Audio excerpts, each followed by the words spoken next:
रखती है, वो भारतीय संस्कृति को कितना तक अपने ऊपर प्रभाव करती है, उन आचरों को या उनमें ढलने का प्रयास करती है।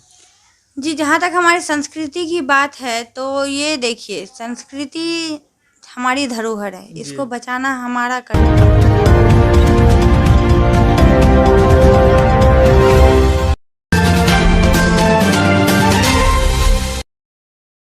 बहुत स्वागत है आपका शरद संगम में। मैं सूरज कुमार और आज हमारे साथ है कोसी सीमांचल की एकमात्र महिला पत्रकार गरिमा उड़ीसा जी। आपका बहुत बहुत स्वागत है। जी, बहुत बहुत धन्यवाद, आपका भी स्वागत है। जी, मैं आपका संक्षिप्त परिचय जानना चाहता हूँ। जी, मेरा नाम गरिमा उड़ीसा है। जी। मेरा घर मधेपुरा में है। जी। और हमारा एक वेब पोर्टल है मधेपुरा खबर, जी। जिसकी मैं संपादक हूँ। और इसके अलावे हमारा एक सांस्कृतिक एवं सामाजिक संगठन भी है जिसका नाम प्रांगण रंगमंच है। इसके द्वारा हम लोग जो भी मरीज होते जी। हैं, जिनको रक्त की कमी हो जाती है, तो जी। उन्हें हम लोग रक्त मुहैया करवाते हैं।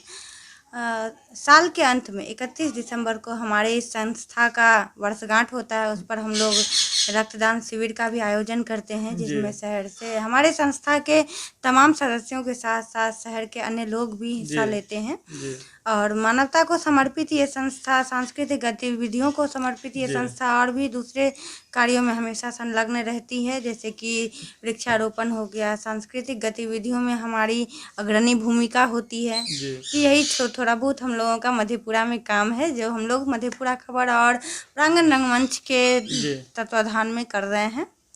जी, हम ये भी जानना चाहेंगे, जो आपने पत्रकारिता का ही क्षेत्र क्यों चुना, जबकि आप डॉक्टर, आईएएस, आईपीएस या अन्य वगैरह जॉब में जा सकते, तो आप किनसे प्रभावित होकर ये क्षेत्र चुना? जी, जब मैं बहुत छोटी थी जी। तो टीवी में जब आज तक जी। वगैरह न्यूज़ चैनल्स आते थे, आज तक उस वक्त बहुत ज़्यादा चलता था। जी। तो उसमें जब एंकर को देखती थी तो मुझे बड़ा अच्छा लगता था जी। और मन करता था, इनके बारे में जानने की उत्सुकता होती थी। और मन होता था कि आगे चल के एक ना एक दिन मैं भी जी। इस तरह टीवी पढ़ाऊँगी। जी।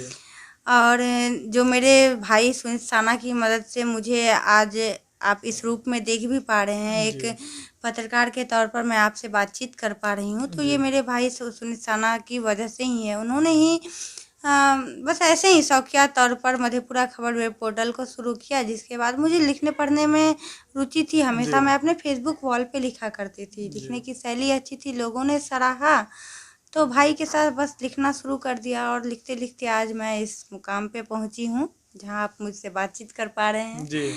तो बस, और रही बात दूसरे क्षेत्रों में जाने की, तो वास्तव में मेरी पढ़ाई जो है वो पत्रकारिता से बिल्कुल अलग रही है। जी। मैं एलएलबी कर रही हूँ फिलहाल। जी। और मेरा बैचलर्स कंप्यूटर साइंस का रहा है, जी। लेकिन जो मेरा काम है पत्रकारिता का वो इससे बिल्कुल अलग है, क्योंकि हमेशा हम लोग कहते हैं कि काम वही करना चाहिए जिसमें दिल लगे। जी। तो जी। पत्रकारिता वह क्षेत्र है, या प्रांगण रंगमंच के जरिए सांस्कृतिक गतिविधियों में जुड़े रहना, सामाजिक गतिविधियों जी। में अपने आप को रिप्रेजेंट कर पाना, वह जी। ये वो क्षेत्र है जहाँ मुझे दिल से अच्छा लगता है जी। करने में। तो बस मौका मिला तो मैंने भी इसे गंवाना उचित नहीं समझा, जी। मैं करने लग गई। जी। जी, हम ये भी जानना चाहेंगे, आप इतना जो उपलब्धियां हासिल की, तो आपके आगे बढ़ने में किन किन लोगों का अहम योगदान रहा? जी, उपलब्धि जैसी कोई बात नहीं है। हाँ, अपने जीवन में मैंने और लड़कियों के मुकाबले कुछ खास ज़रूर किया है। जी। तो इसमें सबसे बड़ा योगदान मेरे परिवार का, मेरे भाई का रहा है। और भी इसके अलावा शहर के तमाम बुद्धिजीवी वर्ग, जी। मेरे तमाम अभिभावक वर्ग हैं, जो जिनको मैं ये क्रेडिट देती हूँ। जी। और जैसे जैसे लोग मुझे जानने लगे तो हर एक ने, सभी ने मुझे बहुत सपोर्ट किया है। एक नाम है पुष्यमित्र सर का, जी। जिन्होंने पुष्यमित्र सर पहले प्रभात खबर में वरिष्ठ संवाददाता के रूप में काम कर रहे थे, जी। लेकिन अभी वो एक स्वतंत्र पत्रकार की भूमिका में काम कर रहे जी। हैं। तो उन्होंने 2018 में हंस पत्रिका है, एक साहित्यिक पत्रिका है, जी। बड़ी अच्छी पत्रिका है जी। जी, उसके सितंबर के संस्करण में उन्होंने मेरे बारे में लिखा था कि मैं कैसे कोसी सीमांचल में रहकर अकेली लड़की होकर ये जी। काम कर पा रही हूँ। तो उन्होंने भी मुझे आगे बढ़ने में बड़ा सपोर्ट किया है। जी। मैं तहे दिल से शुक्रगुजार हूँ। अपने तमाम अभिभावक की मैं शुक्रगुजार हूँ, जहाँ लोग लड़कियों को ढंग से पढ़ने लिखने की आज़ादी नहीं देते जी। हैं, उनके ऊपर कई सारी पाबंदियां होती है, जी। घर से निकलना, ये वो बहुत सारी जी, बातें जी, हैं। जी। और इसके पीछे कई वजहें भी हैं जो अभिभावक ऐसा करते हैं। उस क्षेत्र में, इस कोसी सीमांचल में रहकर जी। मैं अकेली महिला होकर ये काम कर पा रही हूँ, तो ये मेरे लिए मेरे जीवन की उपलब्धि है। जी। ये मेरे लिए बहुत खास अनुभव है जिसे जी। मैं बयां नहीं कर पा रही हूँ। जी। कोई शब्द नहीं है मेरे लिए ये कहने के लिए। मेरी जी। कई सहेलियां हैं जो बहुत कुछ करना चाहती हैं, जी। लेकिन कई कई बंधनों के कारण वो नहीं कर पा रही हैं, चाहते हुए भी नहीं कर पा रही हैं।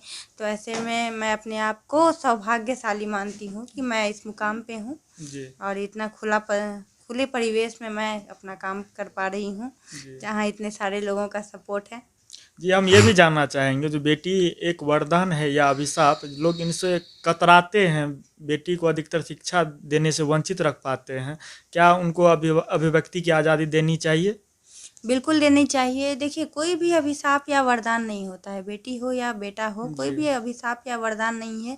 ये उस पे डिपेंड करता है कि उसकी परवरिश कैसी की गई है, जी। उसको परिवेश कैसा मिला है।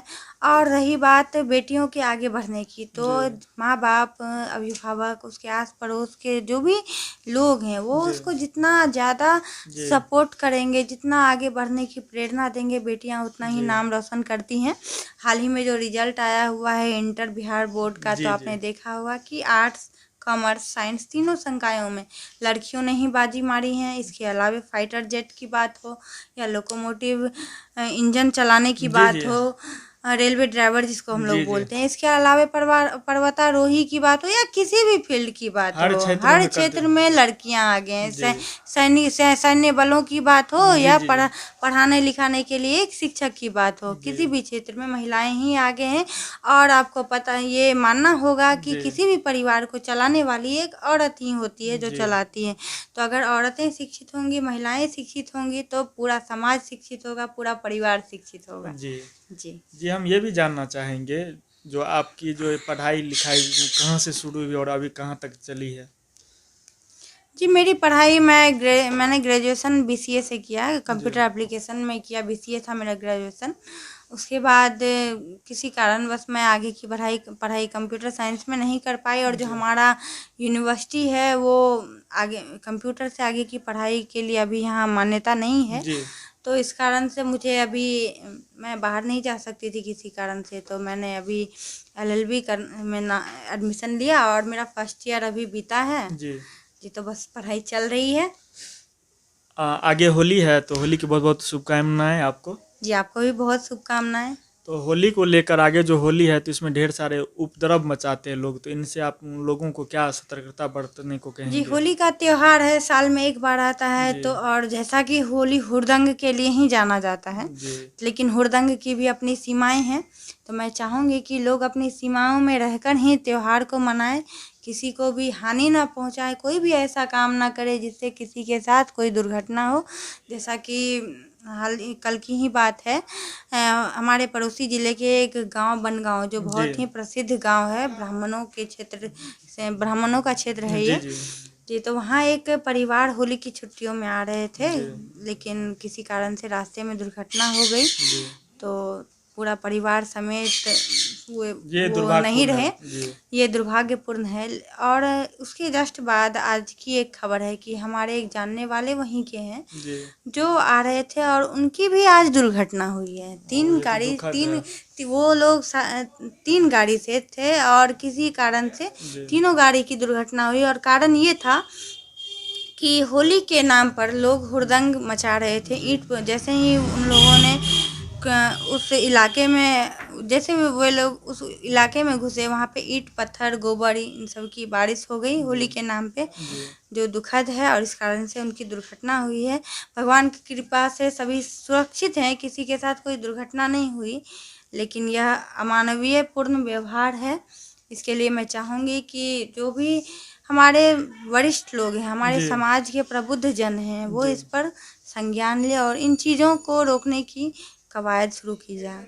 ये वर्तमान सरकार जो है, ये बेटी पढ़ाओ बेटी बचाओ का जो नारा दिया है, आप इनसे कितना सहमत हैं? जी, बिल्कुल सहमत हैं। बेटी बचाओ तो इस चीज़ को इंगित करता है कि जो परिवार, जो माता-पिता अपने गर्भ में पल रहे बच्चे को ये जानकर ख़त्म कर देते हैं कि वो लड़की है, जी। ये इस चीज़ को करारा जवाब है कि बेटी बचाओ। बेटियां किसी के लिए भी बोझ नहीं है। भगवान ने अगर किसी को ज़िंदगी दी है तो उसका ठिकाना भी दिया है, उसके लिए सारी व्यवस्थाएं भी की है। तो लेकिन माता पिता ये सोचकर कि बेटी है, बेटी जन्म लेगी, उसको पढ़ाना लिखाना, सुरक्षित रखना, उसके बाद उसकी शादी की चिंता, दहेज लगेगा, ये वो बहुत सारी परेशानियों के कारण, और ये भी सोचकर कि बेटा होगा तो हमारा वंश चलेगा, नहीं तो बेटी तो दूसरे घर चली जाएगी। इस कारण से भी लोग बेटी को मार देते हैं। तो सरकार ने बहुत अच्छी मुहिम शुरू की है और इस पे बहुत हम लोगों को रिजल्ट भी देखने के लिए मिल रहा है कि कई लड़कियां हैं जो नाम रोशन कर रही हैं। तो बेटी बचाओ बेटी पढ़ाओ तो सही है ही, बेटियों को बचाना चाहिए, उन्हें पढ़ाना लिखाना चाहिए ताकि हमारा जो ये समाज है ये सुसज्जित हो सके। ये जो बेटियां होती है वो एक परिवार नहीं, 2 परिवार को चलाने वाली होती है। तो बेटियां अगर पढ़ी लिखी होंगी, समझदार होगी, संस्कारी होगी, संस्कारी इन द सेंस कि उन्हें दुनियादारी की समझ होगी, तो 2 परिवारों को वो संवारेगी। जब आपने ये कहा तो हम आपसे ये भी जानना चाहेंगे, आजकल की जो लड़कियां होती कर्तव्य भी है। तो भारतीय संस्कृति की जहाँ तक बात है तो सिर्फ महिलाएं ही नहीं, पुरुष के लिए भी ये उतना ही धरोहर है जितना कि महिलाओं के लिए धरोहर है। तो ये तो हमारी जिम्मेदारी है, नैतिकता है कि हम अपने संस्कृति को सुरक्षित रखें। उसके लिए एक अलग हमारे जीवन में एक अलग स्पेस होना चाहिए। इसके लिए हम जहाँ भी रहे, जिस भी देश के जिस भी कोने में रहे, दुनिया के जिस भी कोने में रहे, तो हम अपनी संस्कृति को हमेशा अक्षुण्ण रखें। और ये मेरी ज़िंदगी में ये मेरी प्राथमिकता है कि मैं अपने संस्कृति को कभी भी डूबने नहीं दूं, हमेशा इसे बचा कर रखूं, इसे आगे ले जाऊं। जी बहुत बहुत धन्यवाद हमसे जुड़ने के लिए। बहुत बहुत धन्यवाद।